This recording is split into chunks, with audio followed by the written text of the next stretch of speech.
I first saw him through a veil of exhaustion, my vision blurred by the kind of bone-deep fatigue only single mothers truly understand. The restaurant was closing. My feet ached in ways I couldn't even describe anymore, and the wallet sat heavy in my apron pocket. Thick black leather that smelled faintly of expensive cologne and whispered of a life I'd never know. I wasn't supposed to be working the VIP section tonight. My regular tables were in the back corner of Valentino's, where tips were modest but steady. But Mia had called in sick, and Mr. Rossi had practically begged me to cover. "Please, Emma, only you handle these clients right," he'd said, his Italian accent thickening with stress. What he meant was that only I wouldn't flirt back or get flustered when rich men made inappropriate comments. 6 years of raising my daughter alone had burned away any patience for games. The wallet had slipped from his suit jacket when he stood to leave. I noticed it immediately. How could I not? The leather alone probably cost more than a month of my rent, but by the time I'd reached down to retrieve it, he was already gone, his security detail flanking him like shadows. The restaurant had fallen silent as he passed through, conversations dimming like someone had turned down the volume on the world. "Who was that?" I'd whispered to Carlos, the bartender who knew everything about everyone. "That?" Carlos had gone pale, wiping the same spot on the bar for the third time. "That's Dante Salvatore, and if you value your sanity, you'll pretend you never saw him." Now, hours later, I stared at the business card I'd found inside the wallet. No title, just a name and a number embossed in matte black on heavy stock.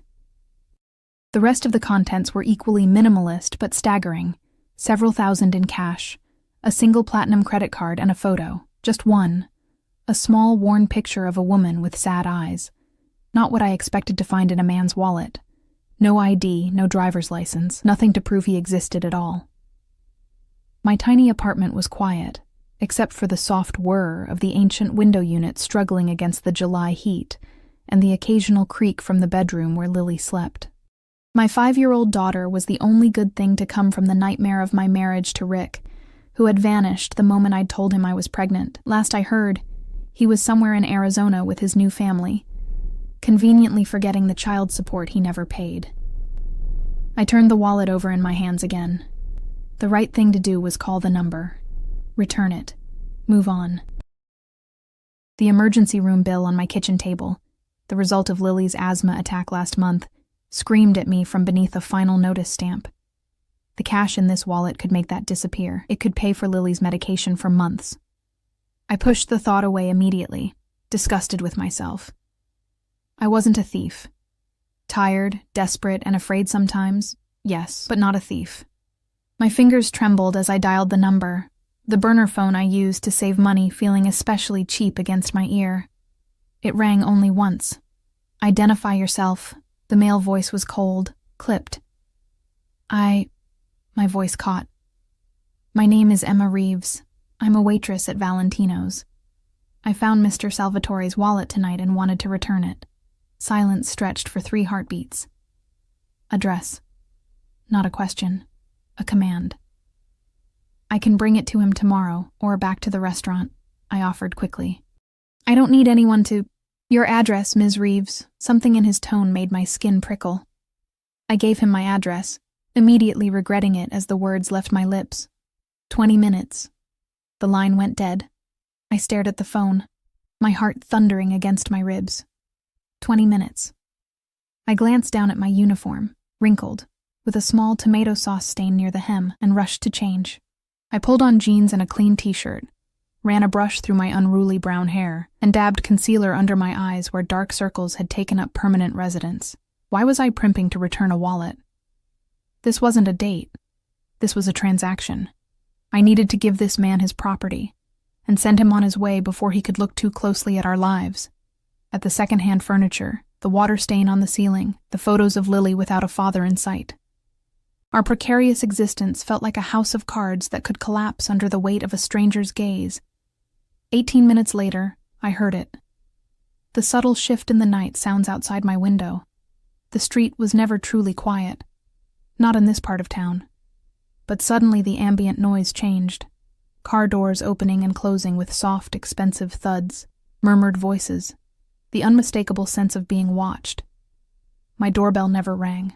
Instead, 3 precise knocks echoed through the apartment. I opened the door, wallet clutched in my hand like a shield, and there he was.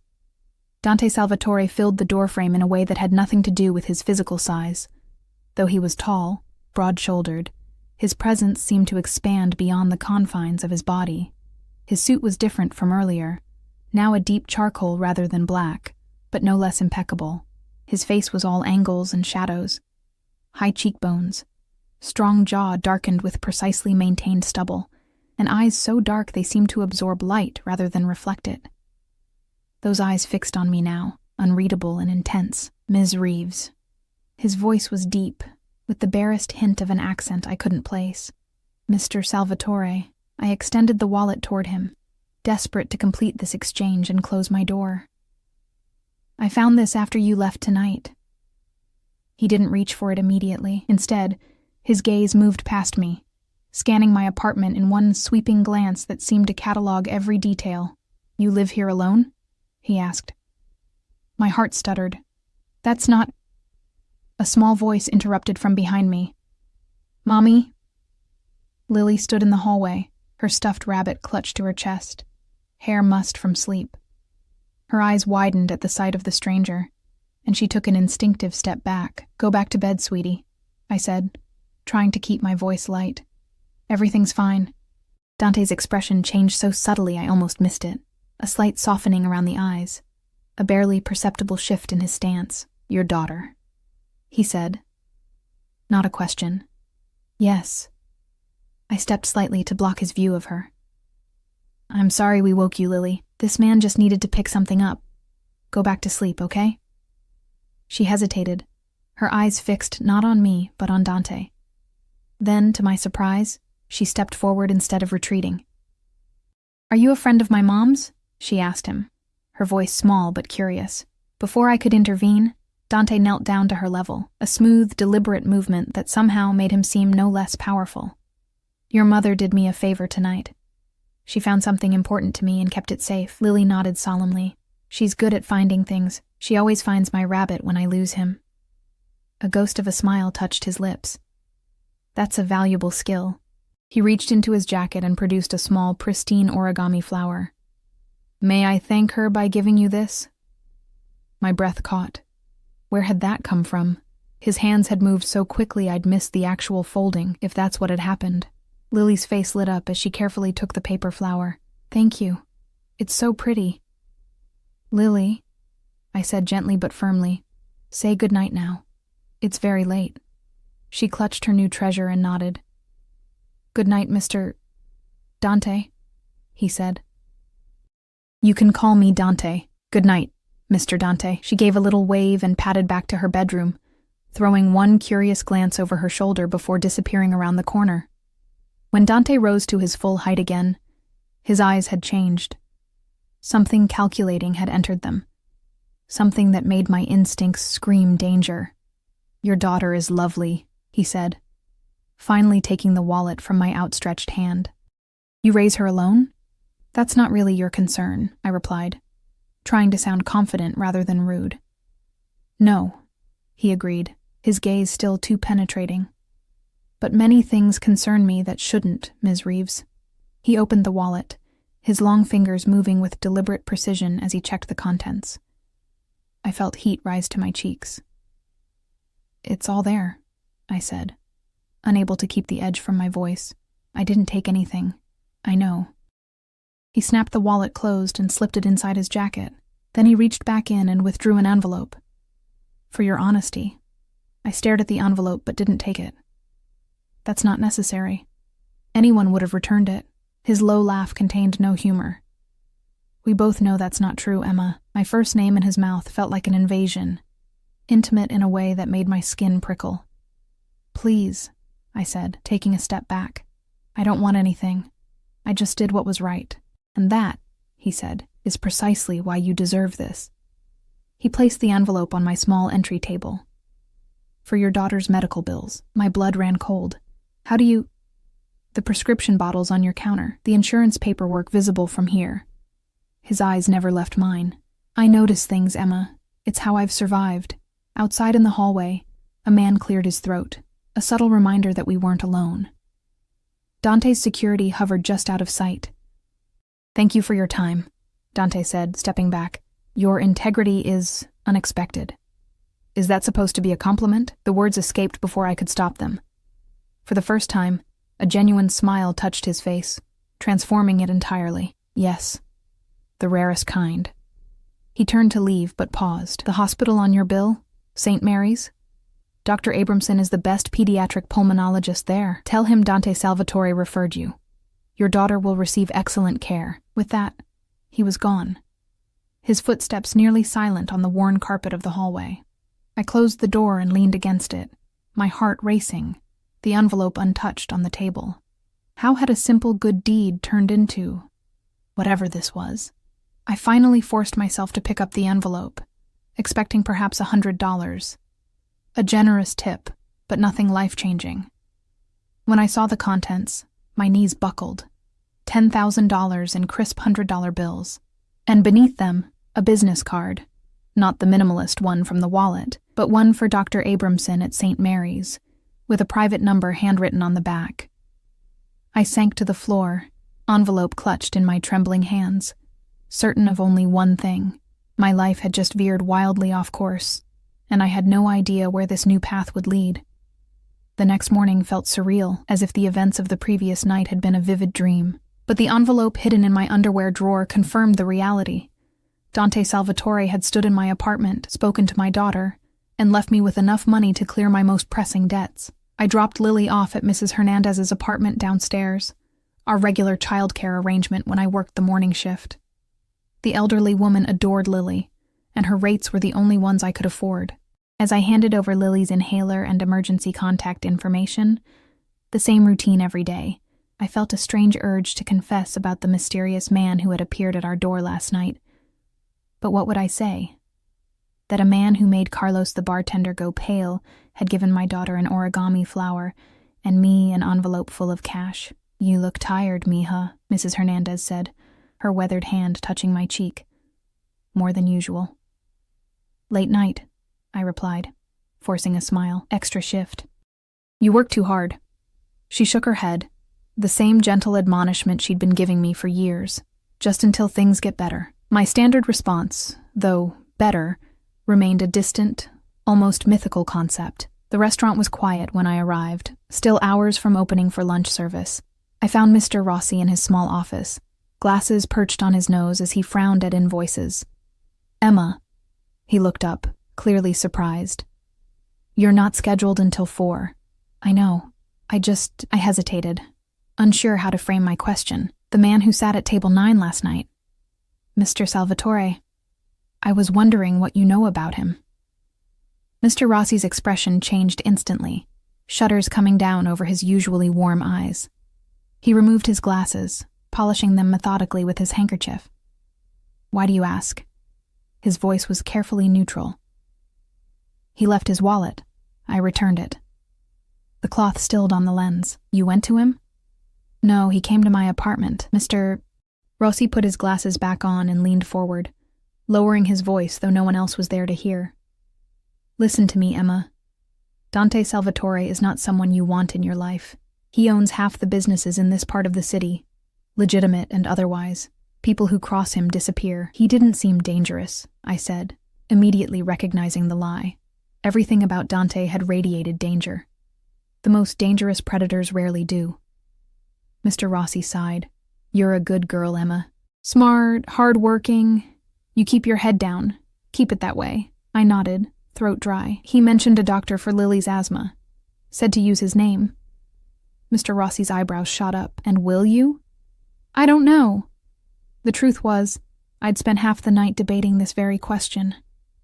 Lily needed better care than I could currently afford, but accepting Dante's help felt like stepping onto a tightrope with no safety net.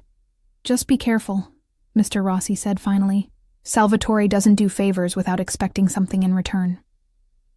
I left the restaurant more unsettled than when I'd arrived. On impulse, I pulled out my phone and dialed the number on Dr. Abramson's card. His receptionist answered, professionally brisk. "I'd like to make an appointment for my daughter," I said, voice steadier than I felt. "Lily Reeves. She has chronic asthma." "I'm sorry." But Dr. Abramson isn't accepting new patients at this time. Perhaps in 3 months? Dante Salvatore referred me. The name felt foreign on my tongue, a beat of silence. 1 moment, please. The hold music played for less than 30 seconds before the receptionist returned. Her tone transformed. Ms. Reeves, we had a cancellation this afternoon at 2. Would that work for you? My shift started at 4. It would be tight, but manageable. Yes, that's fine. Excellent. And please, tell Mr. Salvatore that Dr. Abramson sends his regards. The call ended, and I stood frozen on the sidewalk, people flowing around me like water around a stone. What kind of influence did this man have? And more importantly, what would it cost me? I spent the rest of the morning paying bills. The emergency room debt, Lily's overdue tuition at the preschool, our utilities on the brink of disconnection. Even after clearing everything, including a month's advance on rent, I still had over half of Dante's money left. I hid it away, unable to shake the feeling it was somehow tainted. At 1:30, I collected Lily from Mrs. Hernandez and caught the bus across town to St. Mary's Hospital. The difference between the pediatric wing and the emergency room where we usually ended up was stark. Soft lighting, colorful murals, and staff who weren't running on empty. The receptionist looked up when we approached. Lily Reeves? I nodded, surprised to be recognized immediately. Dr. Abramson is ready for you. This way, please. No waiting room. No forms to fill out. Just immediate attention, as if we were VIPs. Dr. Abramson was a tall man with kind eyes and a gentle manner that immediately put Lily at ease. He spent 45 minutes with us, reviewing her history, conducting tests, and explaining treatment options I'd never heard about from our clinic doctor. She needs a different inhaler regimen, he said, writing a prescription, and possibly this new medication. It's quite effective, though still in limited release. Is it covered by insurance? I asked reflexively. He glanced at me over his glasses. Everything will be taken care of, Ms. Reeves. By who? I pressed. I believe that's been arranged. His tone was final, professional. Lily is a delightful child. I'd like to see her again next week to monitor how she's responding to the new treatment. Before we left, the nurse handed me a bag containing not only Lily's new prescriptions, but also a small stuffed dragon wearing a doctor's coat. Dr. Abramson thought Lily might like this, she explained with a wink at my wide-eyed daughter. As we waited for the bus home, Lily clutched her new toy, chattering happily about the dragon doctor, who would make her feel better. I checked the time. 3:40. I'd never make it to my shift. I called the restaurant. Mr. Rossi, I'm so sorry. I'm at the hospital with Lily, not an emergency, I added quickly. Just a doctor's appointment that ran long. Don't worry about it, he replied, surprising me. Carlos can cover. Take care of your little one. Disconnecting, I stared at the phone in confusion. Mr. Rossi never gave shifts away that easily. Something wasn't right. My unease deepened when we arrived home to find a sleek black car parked outside our building. The driver, a broad-shouldered man with a close-cropped haircut, straightened when he saw us. Ms. Reeves. He nodded politely. Mr. Salvatore would like to speak with you. Lily tugged at my hand. Is that Mr. Dante's friend? The man's impassive expression softened fractionally at Lily's question. That's right, little miss. I'm Marco. I can't just leave, I protested. I have my daughter with me. Mr. Salvatore anticipated that. Marco opened the car door to reveal a booster seat installed in the back. He's invited both of you. Every warning bell in my head was ringing. Where exactly does he want to meet? His home, for dinner. Marco checked his watch. He's expecting you in 30 minutes, and if I say no? The question slipped out, more defiant than I felt. Marco's expression didn't change. It wasn't presented as an invitation you could decline, ma'am. The implied threat hung in the air between us. I looked down at Lily, who was staring at the luxury car with undisguised fascination. Can we ride in the fancy car, Mommy, please? I hesitated, then nodded tightly. Let me get changed first. Upstairs, I threw on the only dress I owned that wasn't completely worn out, a simple navy blue wrap dress I'd bought secondhand for job interviews. I applied minimal makeup, twisted my hair into a neat bun, and tried to ignore the hammering of my heart. You look pretty, Mommy. Lily said when I emerged from the bathroom. Thank you, sweetheart.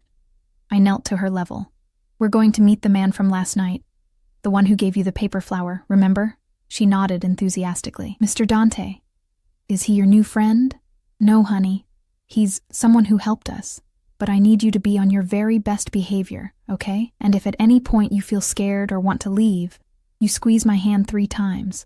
That'll be our secret signal. Like a spy code? Her eyes widened with delight. Exactly like a spy code. I forced a smile, hoping my anxiety wasn't visible to her 5-year-old eyes. Now, let's go. Marco drove us through neighborhoods that grew progressively more upscale, finally turning onto a private drive that wound through wrought iron gates and manicured grounds. The house, more accurately, mansion, at the end of the drive was a modernist structure of glass and stone, imposing yet somehow elegant. Wow, Lily breathed. Is this a castle? Something like that, I murmured, my mouth dry. As the car pulled to a stop, the front door opened. Dante stepped out, no longer in a suit, but casually dressed in dark jeans and a charcoal sweater that looked more expensive than my entire wardrobe. The change in attire did nothing to diminish his commanding presence. You came. He approached as Marco opened our door, his eyes moving from me to Lily and back again. You didn't leave much choice, I replied quietly. A small smile touched his lips. Yet you still had one, Emma. You always do. Before I could respond, Lily scrambled out of the car, her new dragon clutched tightly in one hand. Hi, Mr. Dante. We came to your castle. Dante knelt to her level, just as he had in our apartment. Hello, Lily. I see you've brought a friend. This is Dr. Dragon.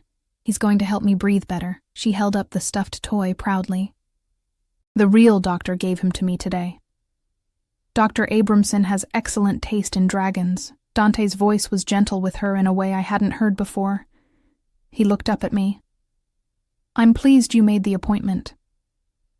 The doctor who's usually booked months in advance, who miraculously had time for us today, who wouldn't discuss payment. I kept my voice low, out of Lily's earshot. What exactly are you playing at, Mr. Salvatore? He rose to his feet, his dark eyes intent on mine. I don't play, Emma, and please, call me Dante. Fine, Dante. What do you want from us? Right now, I want to offer you dinner. He gestured toward the house. After that, we'll discuss possibilities. A shiver ran down my spine at his phrasing. Possibilities. The word hung between us, loaded with implications I couldn't, or wouldn't, decipher. Lily had already started up the steps, entranced by the house. I hurried after her, aware of Dante's gaze following our movements. Inside, the home was a study in understated luxury, open spaces, museum-quality art, and furnishings that looked both beautiful and untouched. Not a home so much as a display of power. Valentina will look after Lily while we talk, Dante said, as an elegant older woman approached. She's prepared a children's movie room with popcorn and juice. I want to stay with my mom, Lily said immediately, pressing against my leg.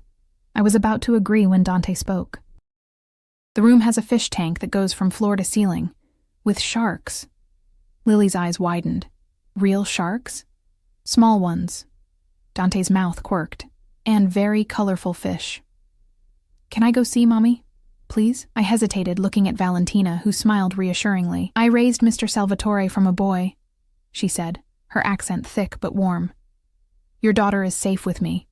The revelation that this woman had raised Dante was so unexpected, it momentarily silenced my objections. I nodded reluctantly, and Lily happily took Valentina's outstretched hand.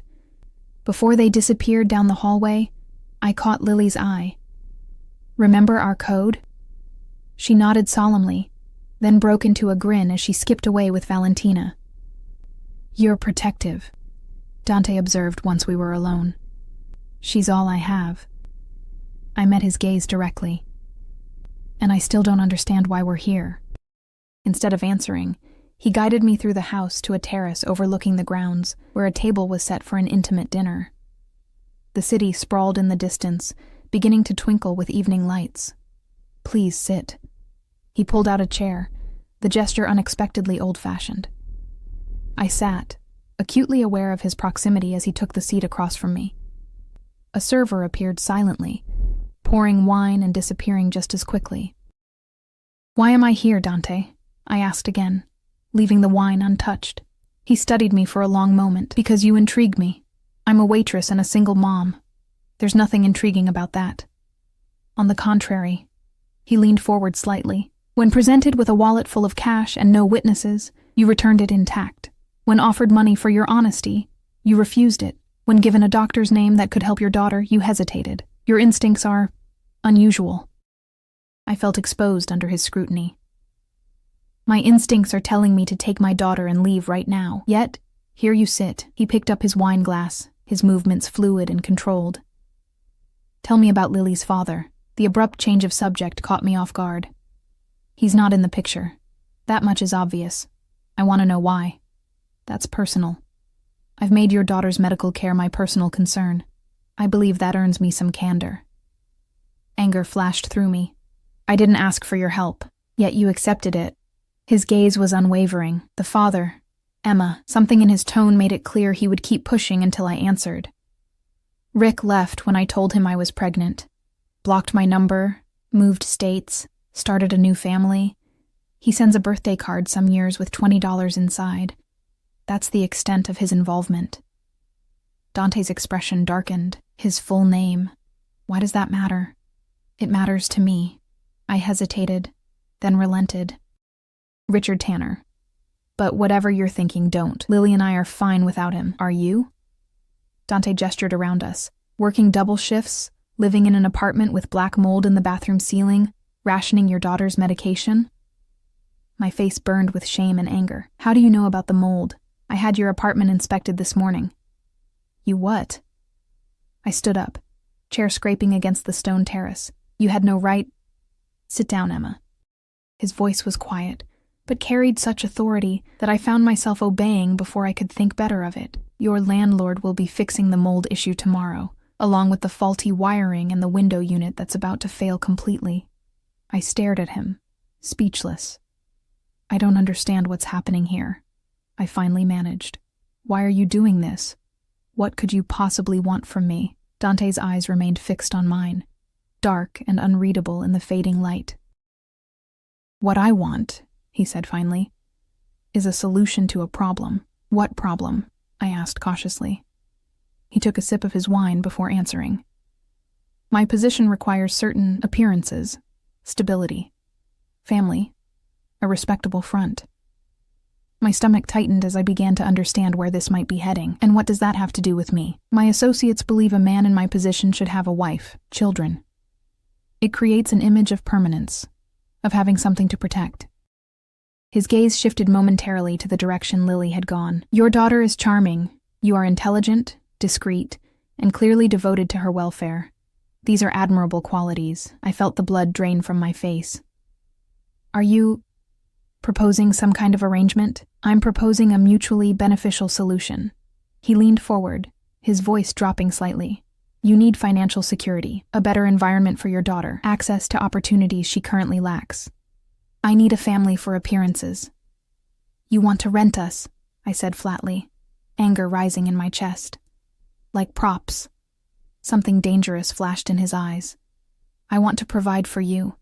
In exchange, you would attend certain functions as my wife, live in my home, and raise your daughter in comfort. It would be a business arrangement, nothing more." "Nothing more?" I echoed incredulously. "You're talking about completely upending our lives. For the better." He countered smoothly. "Lily would have the best education, medical care, opportunities that working double shifts will never afford her." I stood again, this time determined not to be intimidated back into my seat. "This is insane. You don't even know me." "I know enough." His calm was infuriating. "You're 27 years old. You've worked at Valentino's for nearly 6 years. Before that, you completed 2 years at the community college studying business administration before your pregnancy forced you to withdraw. Your credit is poor due to medical debts, not frivolous spending. You haven't dated since your daughter's father left. You spend what little free time you have volunteering at Lily's preschool." My mouth fell open. "Have you been investigating me?" "Thoroughly." he admitted without a trace of shame. I don't make offers like this lightly, Emma. This isn't an offer. I struggled to find the right word. It's bizarre. People don't do this. People in my world do. He rose to his feet, his height and presence suddenly overwhelming as he moved closer. Think about what I'm offering. No more choosing between rent and medicine. No more double shifts. No more living paycheck to paycheck. At what cost? I asked, holding my ground despite the urge to step back. What would you really expect from me? Discretion. Loyalty. The appearance of a contented family life. His eyes traveled over my face, lingering momentarily on my lips. Nothing that would compromise your dignity or safety. You would be well protected, both of you. Protected from what? A ghost of a smile touched his mouth. You're smarter than that, Emma. You know who I am, what I do. I did know, or at least I suspected, the way Carlos and Mr. Rossi reacted to his name, the immediate compliance from Dr. Abramson's office, the wealth, the security, the quiet power he exuded. Dante Salvatore wasn't just rich. He was dangerous.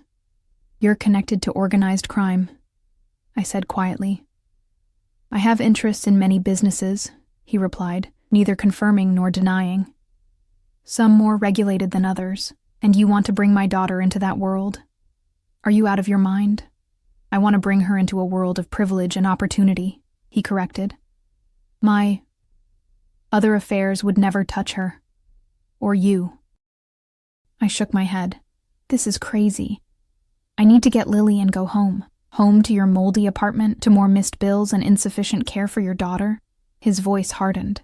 Think beyond your pride, Emma. Think of Lily. Don't you dare use my daughter to manipulate me, I hissed, anger finally overtaking fear. You don't know the first thing about being a parent. Something shuddered in his expression. Perhaps not, but I know what it means to grow up without options. He turned away slightly, gazing out at the city lights. You don't have to answer tonight. Take a week to consider. I don't need a week. The answer is no. He turned back to me, and to my surprise, he looked almost amused. So decisive. Another quality I admire. He reached into his pocket and withdrew a small velvet box. Nevertheless, take this. I didn't reach for it. What is it? He opened the box to reveal a stunning diamond ring. If you reconsider, putting this on will signal your acceptance. And if I don't, then you sell it and use the money for Lily's future. He closed the box and set it on the table. Either way, she benefits. Before I could respond, Valentina appeared with Lily, whose face was lit with excitement. Mommy! I saw sharks and rainbow fish and a fish that looked like Nemo. She rushed toward me, eyes bright. Can we have a fish tank at home? Our apartment is too small for a fish tank, sweetheart, I said automatically, my mind still reeling from Dante's proposition. Not necessarily, Dante interjected, his demeanor transforming instantly to one of casual warmth. Fish tanks come in many sizes. Lily beamed up at him. Mr. Dante, your house is amazing. Valentina showed me the movie room and the library with the ladder that slides, and she said there's even a swimming pool. Perhaps you can see the pool another time, he replied, his eyes meeting mine over her head. If your mother agrees. Can we, Mom? Please? Lily bounced on her toes, oblivious to the tension in the air. We should go home now, Lily. It's getting late. I reached for her hand, deliberately ignoring the velvet box still sitting on the table. But we haven't had dinner yet, she protested. Another time, Dante said before I could respond. I've asked Marco to prepare a package for you to take home. On cue, Marco appeared carrying a large insulated bag that undoubtedly contained enough gourmet food for days. That's not necessary, I began. I insist. Dante's tone made it clear there was no point arguing. Marco will drive you home. As we prepared to leave, Dante knelt once more to Lily's level. It was a pleasure to see you again, Lily. Take good care of your dragon doctor. I will. She smiled shyly. Thank you for showing me your castle. Anytime. His eyes flicked up to mine. It could be your castle, too. The drive home was quiet, Lily drifting to sleep against my side, exhausted from the excitement. My mind raced with the implications of Dante's offer. Part of me was outraged at his presumption, at the cold calculation behind his proposal. Yet another part, The part that had lain awake countless nights worrying about Lily's future, couldn't help but consider the possibilities. No more crushing medical bills. No more substandard housing. A good education for Lily, security, stability. But at what cost? Becoming essentially the property of a man I barely knew, a man who operated in shadows and wielded his power like a weapon. Living a lie. Trading one form of imprisonment for another. When we arrived at our apartment building, Marco carried the sleeping Lily upstairs for me, gently placing her on her bed, before withdrawing with a respectful nod. I noticed he'd also brought up the food, and, to my dismay, the velvet box containing the ring. "Mr. Salvatore said to remind you. 1 week," Marco said quietly before leaving. I spent that night sitting at our small kitchen table, staring at the closed velvet box as if it might bite me. Inside was either our salvation or our downfall. I just couldn't decide which. The next day brought another surprise. My landlord, previously impossible to reach whenever repairs were needed, showed up with a full crew of workers. The mold was removed, the wiring fixed, the ancient air conditioner replaced with a new model. He was nervously polite, nothing like the dismissive slumlord I'd dealt with for years. "Got a call from the owner of the building," he explained, not quite meeting my eyes. Said the whole place needed to be up to code immediately. I didn't need to ask who had made that call. Later that afternoon, a courier delivered an envelope containing private insurance cards for both Lily and me, along with documentation showing all premiums paid for the next year. The cards bore our names but had no connection to Dante that I could see. Each day of that week brought a new demonstration of what life under Dante's protection could mean. A college fund established in Lily's name. Acceptance to the prestigious Oakwood Academy, where tuition started at figures I couldn't even contemplate. A letter from my student loan company indicating my debt had been paid in full. Never once did Dante himself appear or call. It was all handled through proxies. Marco, couriers, anonymous phone calls. The message was clear. This was just a taste of what accepting his offer would bring. By the 5th day, I was no closer to a decision. I picked Lily up from preschool, noticing how her breathing seemed easier with the new medication regimen. "Mommy, when can we visit Mr. Dante's castle again?" she asked as we walked home, her small hand in mine. "I don't know, sweetheart. Maybe never." Her face fell. "But I liked it there, and Valentina said she would teach me to make real Italian cookies next time." "There are lots of nice places in the world," I said carefully. "Mr. Dante's house is just one of them, but he has sharks," she countered with 5-year-old logic. "And he made you smile." I stopped walking. "What do you mean?" She looked up at me with innocent eyes. "You smiled at him. Not your work smile or your tired smile. Your real smile. I haven't seen that smile in a long time." Had I smiled at Dante? I couldn't remember doing so, yet Lily noticed things in her simple, honest way that adults often missed. That night, after tucking Lily in, I finally opened the velvet box. The ring inside was undeniably beautiful. A large oval diamond surrounded by smaller stones, set in platinum. It probably cost more than I would earn in a decade. I slipped it onto my finger experimentally, surprised at how perfectly it fit. The weight of it felt strange, foreign. In the dim light of my bedroom, the diamonds caught what little illumination there was and scattered it like tiny stars. "Mrs. Salvatore," I whispered to the empty room, testing how the words felt on my tongue. "Alien." Absurd. Yet somehow not as repulsive as I wanted them to be. I pulled the ring off quickly and returned it to the box. What was I thinking? I couldn't seriously be considering this insane proposition. On the 6th day, I received a call from a blocked number during my shift at Valentino's. "There's been an incident at Lily's school," a clinical voice informed me. "She's had a severe asthma attack. The ambulance is taking her to St. Mary's now." The world narrowed to a pinpoint of terror.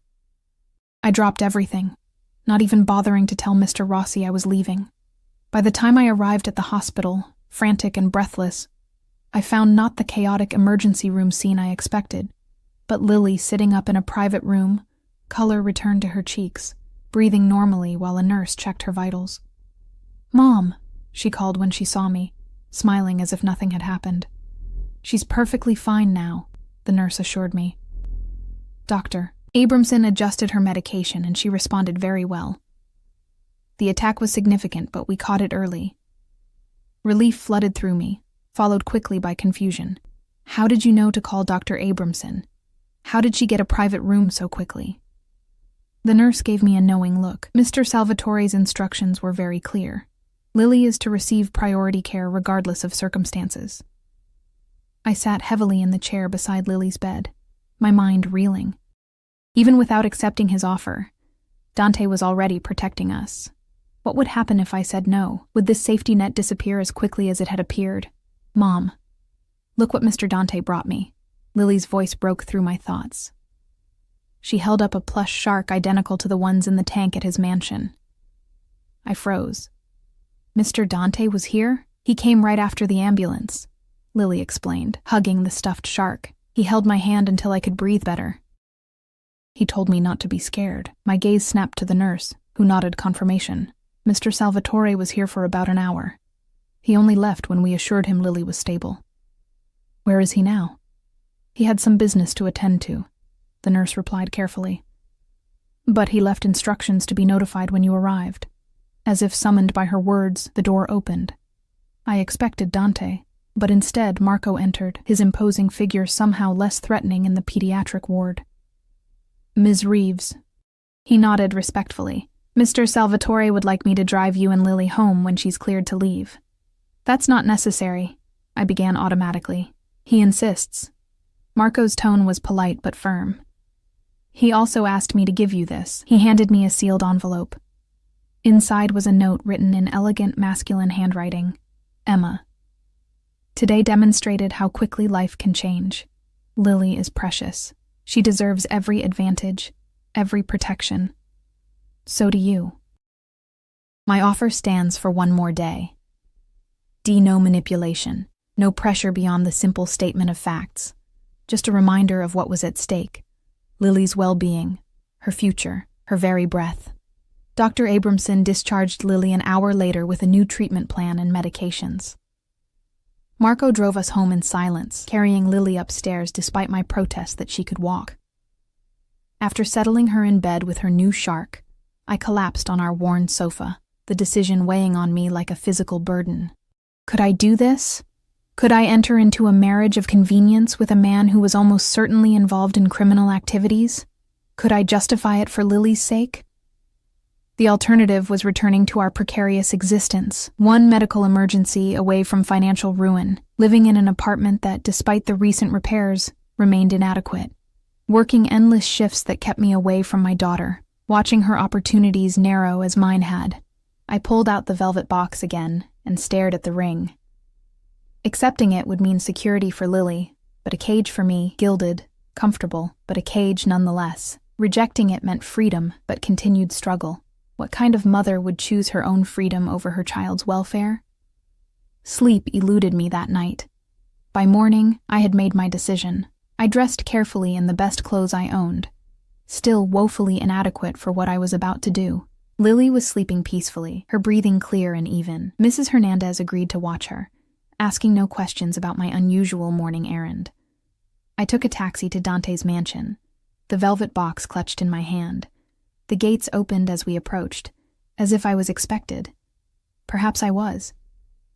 Marco met me at the door. Mr. Salvatore is in his study. He led me through the sprawling house to a wood-paneled room lined with books. Dante sat behind a massive desk, reading through documents with such focus he didn't immediately notice our arrival. Dressed in another impeccable suit, he looked every inch the powerful businessman. Only the slight shadows under his eyes suggested he might not have slept well either. Ms. Reeves is here, Marco announced, then withdrew, closing the door behind him. Dante looked up, his dark eyes instantly assessing my expression, my posture, the box in my hand. Emma. He stood, coming around the desk. How is Lily? Resting comfortably. I met his gaze directly, thanks to your intervention. He dismissed this with a slight gesture. Dr. Abramson would have treated her regardless. Not in a private room. Not with immediate attention. I took a deep breath. Not with you holding her hand through the worst of it. Something flickered in his eyes, surprise perhaps that Lily had mentioned this detail. Children shouldn't face fear alone. No, I agreed softly. They shouldn't. He gestured to the box in my hand. You've made a decision. I nodded, opening the velvet box to reveal the ring. I have conditions. A slight smile touched his lips. Of course you do. Lily comes first, always. Her safety, her happiness, her future. Those are non-negotiable. Agreed. I won't be involved in any illegal activities, ever. I don't want to know details. I don't want to be complicit. His expression didn't change. Your hands will remain clean. I want to finish my degree. I need something that's mine, some purpose beyond this arrangement. I'll ensure you have that opportunity. I took a steadying breath, and I need to understand what you expect from me. The complete truth. Dante studied me for a long moment. Then he gestured to a seating area near the fireplace. Please. I sat, perching on the edge of a leather chair that probably cost more than everything I owned. Dante sat opposite me, his posture relaxed but alert. My organization has grown significantly over the past 5 years, he began. With that growth comes scrutiny, not just from authorities but from rivals. A man in my position with no attachments is perceived as unpredictable, dangerous. He leaned forward slightly. A family man, however, is seen as stable, rational, less likely to take unnecessary risks. So I'm a stabilizing influence, I said, unable to keep the edge from my voice. A humanizing factor. In part, his gaze was unflinching. But there's more. I've reached a point where I'm expanding into legitimate businesses, real estate, import, export, financial services. These ventures require a certain image. Corporate partners, politicians, bankers, they all prefer to deal with men who reflect their own values, family, tradition, respectability. And what about, I hesitated, heat rising to my cheeks. Physical expectations? His expression remained impassive. This would be a real marriage in legal terms only, Emma. I would never force unwanted attention on you. The arrangement would be for appearances, separate bedrooms, separate lives within these walls. A slight pause. Unless you wished otherwise. I ignored the implication of his last words. And how long would this arrangement last? I proposed 3 years initially. After that, if you wished to leave, you would do so with financial security for both you and Lily. A generous settlement. Ownership of a home of your choosing. Lily's education fully funded through university. And if something happened to you? The question slipped out before I could stop it. A ghost of a smile touched his lips. A practical consideration. In that event, you and Lily would be well provided for. My lawyers have already prepared the necessary arrangements. I stared at him. You were that confident I would agree? Not confident. Hopeful. His voice softened almost imperceptibly. I don't make offers I'm not prepared to honor, Emma. Every contingency has been considered. I looked down at the ring still nestled in its velvet box. When would this start? Immediately. A small civil ceremony this week. A more public celebration later, once you're settled. He watched me carefully. Your apartment lease would be terminated. You would move in here with Lily. And my job? Would no longer be necessary, though if you wished to continue working somewhere as part of your studies, arrangements could be made. It all sounded so neat, so organized. A business transaction, nothing more. Yet something in his eyes when he looked at me, something in the way he had rushed to Lily's side during her asthma attack, suggested there might be more to Dante Salvatore than cold calculation. Why me? I asked suddenly. You could have chosen anyone, someone from your world, someone who understands the life you lead. Why a waitress with a child and a mountain of debt? Dante was silent for a long moment, his expression unreadable. Because when I saw you at the restaurant that night, something resonated. You carried yourself with quiet dignity despite your circumstances. You put your daughter above everything else, and when you returned my wallet untouched, you demonstrated a moral compass that is uncommon in my experience. He rose and moved to stand by the window, his back to me. I've known many women, Emma, beautiful women, ambitious women, women born to wealth and privilege. None of them looked at me and saw past the power, the money, The danger. You did. You saw me clearly and weren't afraid to challenge me. He turned back to face me. That's remarkably rare. I stood as well, suddenly needing to be on equal footing. I'm still afraid of you. No, he said softly. You're afraid of what I represent. There's a difference. Before I could respond, he closed the distance between us and gently took the velvet box from my hands. He removed the ring and held it between us. Your final answer, Emma, for Lily. For her future. For the chance at a life better than the one I could provide alone. I extended my left hand. Yes. He slid the ring onto my finger, his touch surprisingly gentle. The weight of the diamond felt like a shackle and a shield all at once. Welcome to the family, Emma Salvatore. The name sent a shiver through me, not entirely unpleasant, but unsettling in its finality. What had I just agreed to? The next 3 days passed in a whirlwind. Lawyers appeared with prenuptial agreements that were far more generous than I had anticipated. My meager belongings were packed and moved while Lily and I stayed in a luxury hotel suite. Shopping trips were arranged for an appropriate wardrobe for both of us. Through it all, Dante remained courteous but distant, handling the logistics through his staff while preparing for our civil ceremony. Only once during those days did I glimpse behind his controlled facade. I'd been reviewing the educational options for Lily when he entered the hotel suite's living room. He stopped abruptly at the sight of me, sitting cross-legged on the floor surrounded by school brochures, my hair piled messily atop my head, wearing sweatpants and a faded t-shirt. For a brief moment, his expression softened into something close to genuine warmth. Then he cleared his throat, and the mask returned. I've arranged for a stylist to assist with preparations for tomorrow, he said. The ceremony will be small, just a judge, my consigliere as witness, and Valentina to watch Lily. Consigliere? I repeated, the unfamiliar term hanging between us. Antonio, my advisor. You'll meet him tomorrow. Dante hesitated, then added, he's the only one who knows the true nature of our arrangement.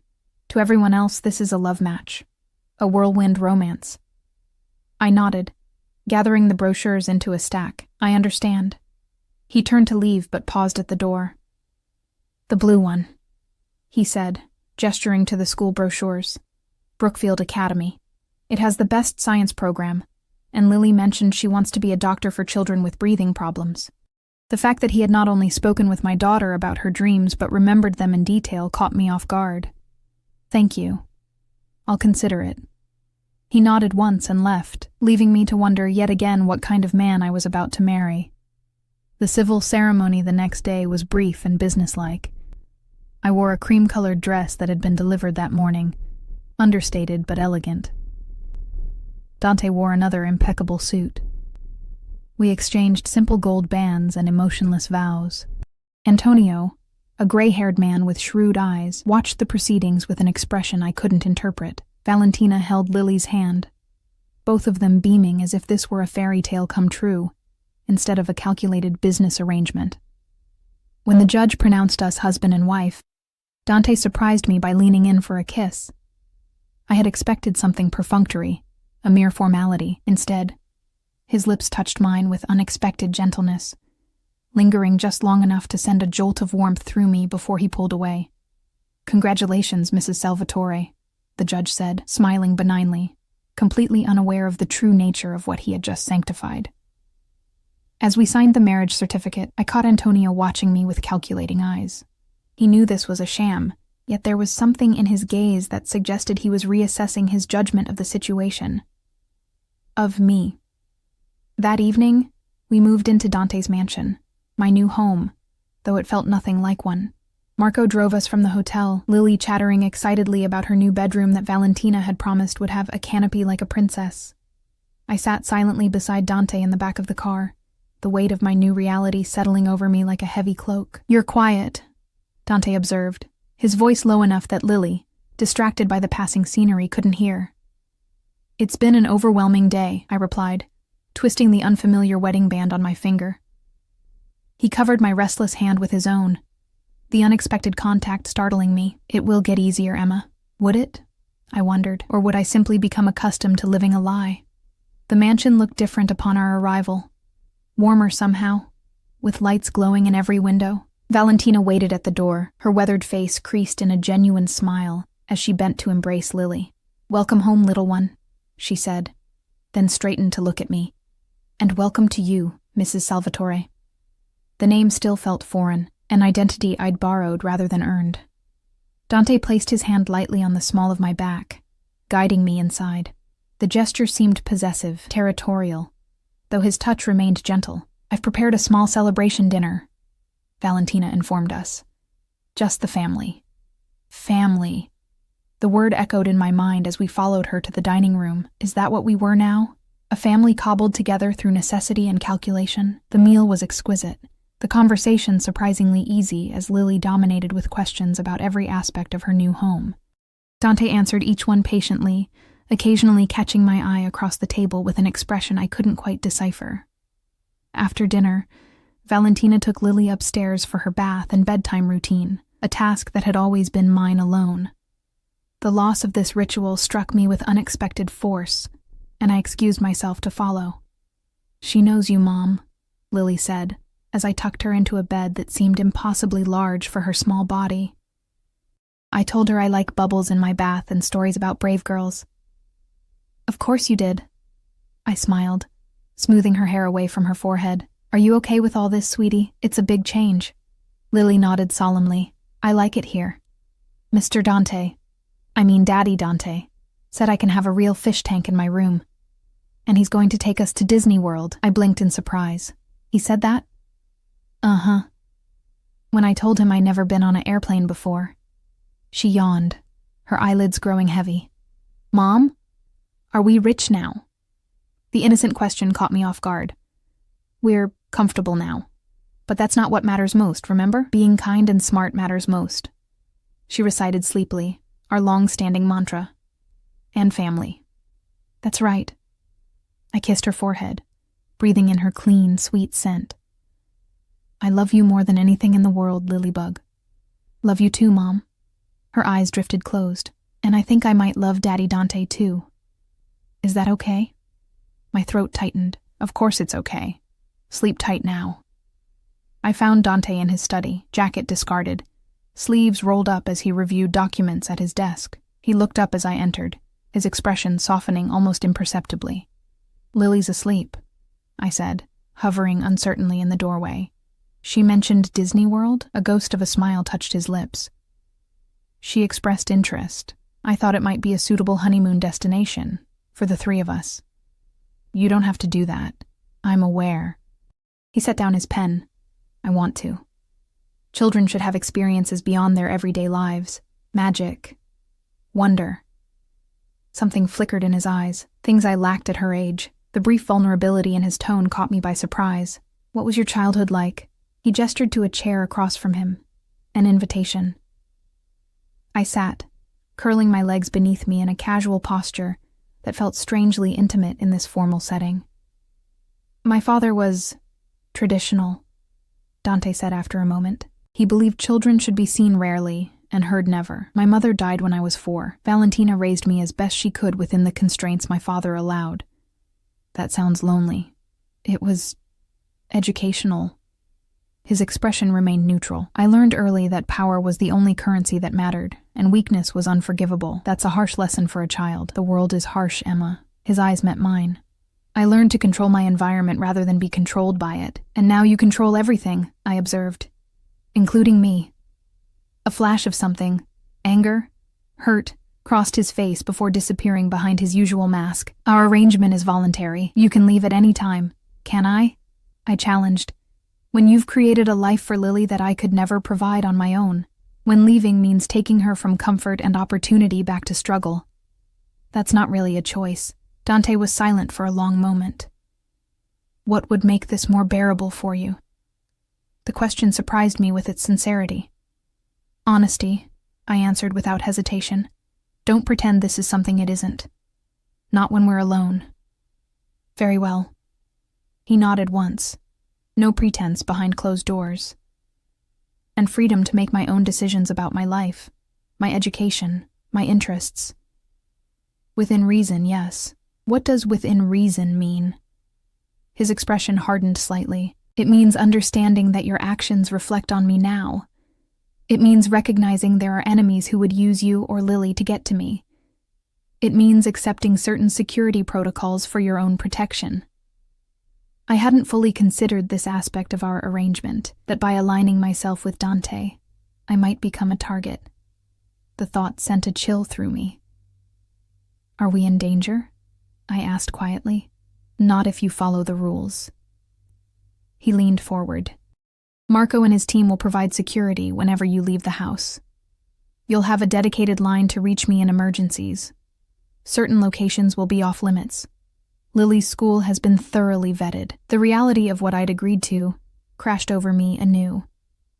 This wasn't just about appearances or financial security. I'd tied myself and my daughter to a man whose very existence invited threat. "I've made a mistake," I whispered, more to myself than to him.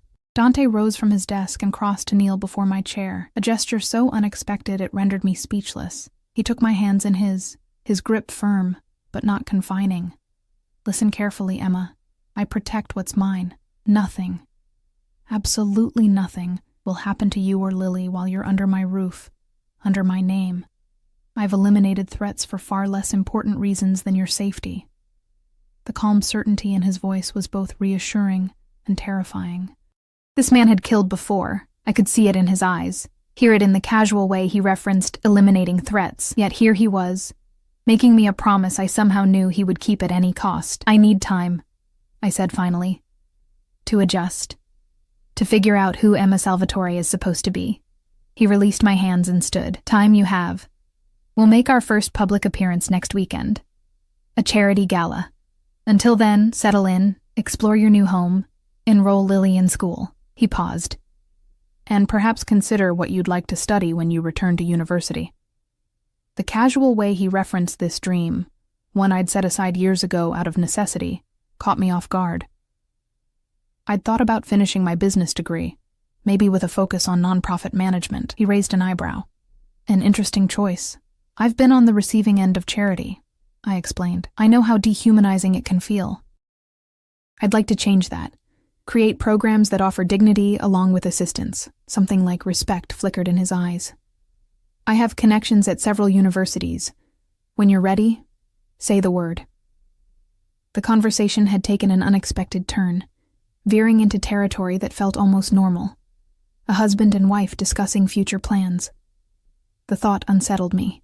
"I should get some rest," I said, rising from the chair. "Which room is mine?" "The East Wing Master Suite." He moved back behind his desk, a subtle repositioning of boundaries between us. "Your things have been unpacked. Mine is in the West Wing, connected by a shared sitting room, but with separate entrances for privacy." The arrangement confirmed what he'd promised. This would be a marriage in name only. Our intimate lives kept carefully separated. I should have felt relieved. Instead, I felt a strange hollow sensation I couldn't quite identify. "Good night then, Dante. Good night, Emma." And I found my way to the East Wing, where a suite larger than my entire former apartment awaited. The closet had been filled with clothes I'd never seen before, designer pieces in exactly my size. The bathroom gleamed with marble and crystal. The bed was enormous, draped in luxurious linens that probably cost more than I'd made in a month at Valentino's. I changed into silk pajamas I found in a drawer and slid between the sheets, certain I wouldn't sleep. Yet exhaustion claimed me almost immediately, pulling me into dreams filled with dark eyes and gilded cages. The days that followed established a new rhythm to our lives. Lily started at Brookfield Academy, falling in love with the science lab and the expansive playground. I enrolled in online courses to complete my degree, setting up a study area in the sunny conservatory that quickly became my favorite place in the mansion. Dante maintained his usual schedule, leaving early for his downtown office and returning in time for dinner, which we ate together as a family each evening. To my surprise, Dante was different with Lily than he was with anyone else. His usual cool reserve melted away when she chattered about her day, or showed him art projects from school. He listened to her with genuine interest, remembering details about her friends and teachers that even I sometimes forgot. When she asked questions, he answered with patience and respect, never dismissing her curiosity as childish. One evening, a week after our wedding, I came across them in the library. Lily was curled in Dante's lap as he read to her from a worn copy of The Secret Garden. His deep voice changed subtly for each character, bringing the story to life in a way that had Lily completely entranced. Neither noticed me watching from the doorway, witnessing this tableau of domestic harmony that felt both artificial and strangely authentic. Later that night, after Lily was asleep, I found Dante in our shared sitting room, a glass of whiskey in his hand as he stared out at the city lights. "You're good with her," I said, stepping into the room. "Better than I expected." He turned, surprise momentarily visible on his face, before his features settled back into their usual composed lines. "Children are honest. They respond to authenticity. Is that what you're showing her? Authenticity?" I moved closer, emboldened by the quiet intimacy of the hour. Because the man who reads stories and creates origami flowers seems very different from the man who eliminates threats.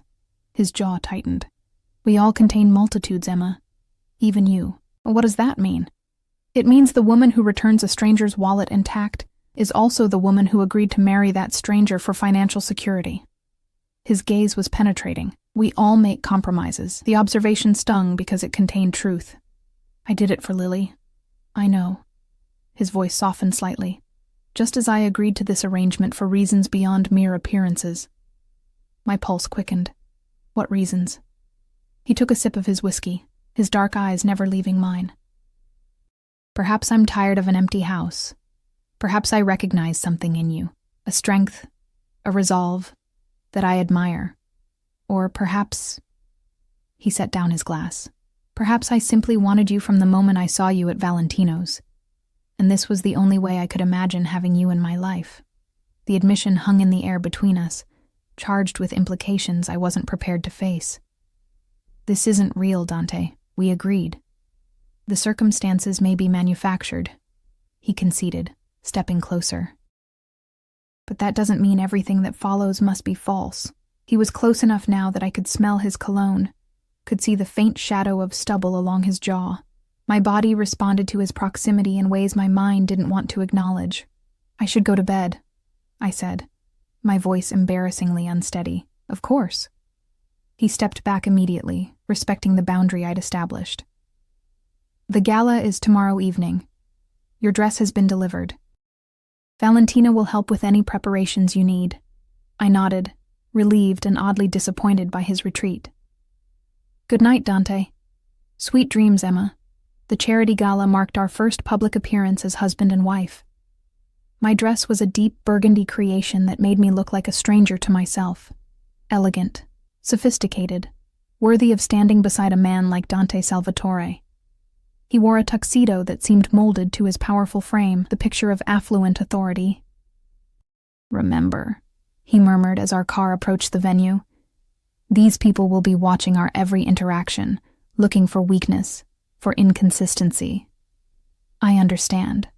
I straightened my shoulders, slipping into the role I'd agreed to play. "I won't embarrass you," his hand covered mine. "That's not my concern. These vultures will circle you, Emma. They'll smile while they assess your value, your background, your vulnerabilities. Trust no one. Say little. Stay close to me."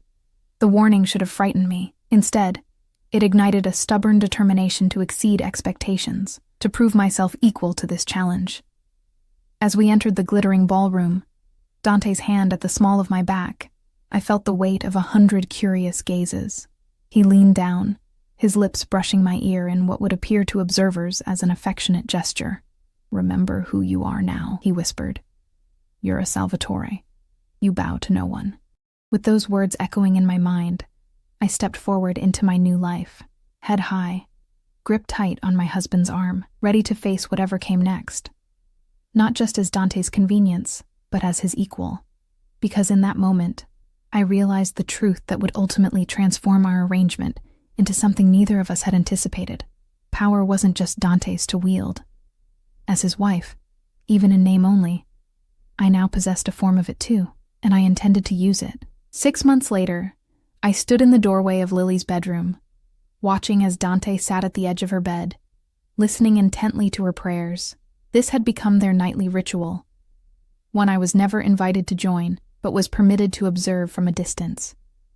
"And thank you for my new baby brother or sister," Lily finished, her hands clasped earnestly before her.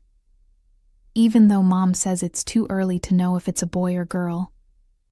My hand drifted unconsciously to my still flat stomach, the newest complication in our already complex arrangement. The pregnancy had been unplanned, the result of a single night when pretense had given way to genuine desire, when the lines between our public facade and private reality had blurred beyond recognition. Dante's reaction to the news had been unexpected. Not anger or calculation, but a quiet joy that transformed his usually guarded features.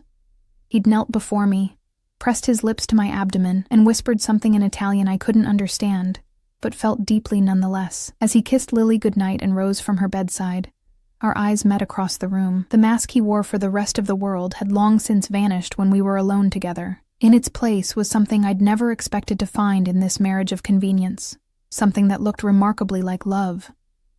He crossed to my side, one hand coming to rest protectively over mine on my stomach. "You should rest," he said softly.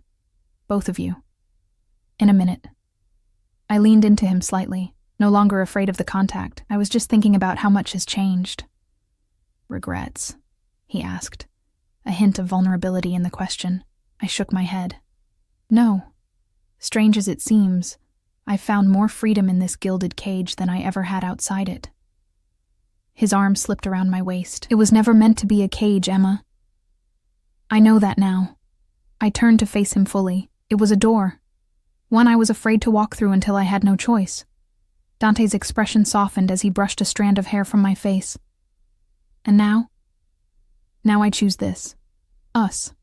Whatever comes next." I rose on tiptoe to press my lips to his, a gesture that had once been performance but now held meaning deeper than I could express. "I choose you, Dante Salvatore." His arms tightened around me, holding me as if I were something precious. "You saved me," he murmured against my hair, "from a life of shadows and cold power." "And you saved us," I replied, thinking of Lily sleeping peacefully, of the child growing inside me, of the woman I'd become.